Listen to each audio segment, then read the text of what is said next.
Ce n'est pas seulement Victoire Ingabire qui est menacée. Cessez de pleurer sur elle. Réclamez pourtant la justice.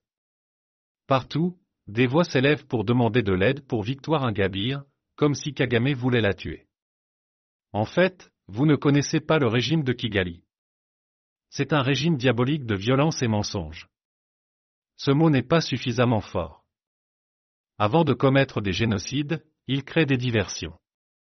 C'est un régime qui a signé des pactes avec les forces des ténèbres.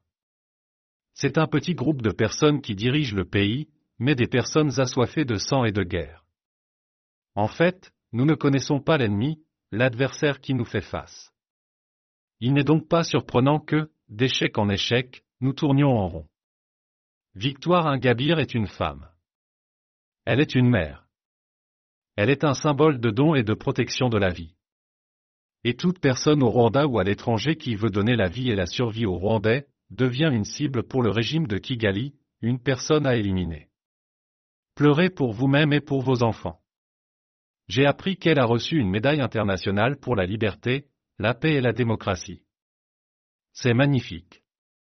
Cependant, certaines organisations ou instituts distribuant ces médailles sont infiltrés par des idéologies impérialistes contraires à leurs idéaux initiaux.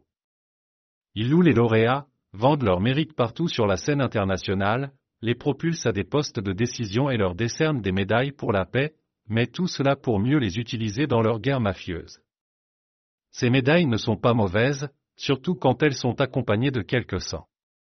Mais je préfère mourir de faim plutôt que de trahir ma conscience en laissant massacrer une population entière.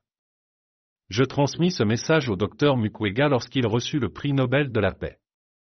Madame Victoire Ingabire, j'ai appris que l'on vous a décerné une médaille pour la liberté, la paix et la démocratie. C'est très beau. Mais je vous implore, n'oubliez pas la justice.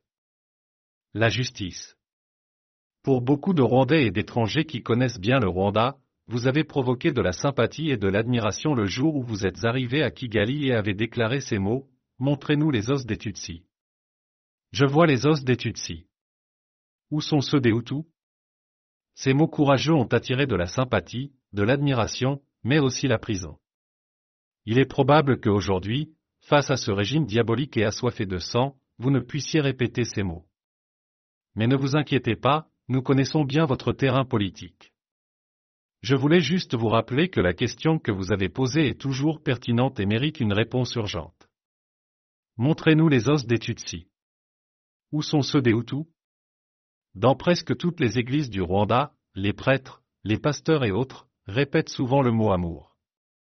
Mais ils évitent soigneusement de dire le mot justice.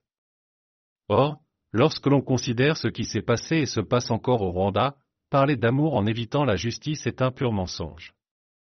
L'amour et la justice sont comme l'âme et le corps. On ne peut pas soigner seulement l'âme en ignorant le corps. Nous les os des Tutsis. Où sont ceux des Hutus? Presque partout dans l'église au Rwanda, prêtres, pasteurs et autres, vous on les entend souvent répéter le mot amour, amour, s'aiment les uns les autres. Mais ils évitaient soigneusement de dire le mot justice, justice. Mais quand on considère ce que c'est arrivé et c'est toujours le cas ce qui se passe au Rwanda. Parlons à propos de l'amour tout en évitant parler de justice est une pure mensonge. Amour et justice sont comme l'âme et le corps. Tu ne peux pas dire ça. Je guérirai et prendra soin de seulement ton âme. Ton corps ne compte pas.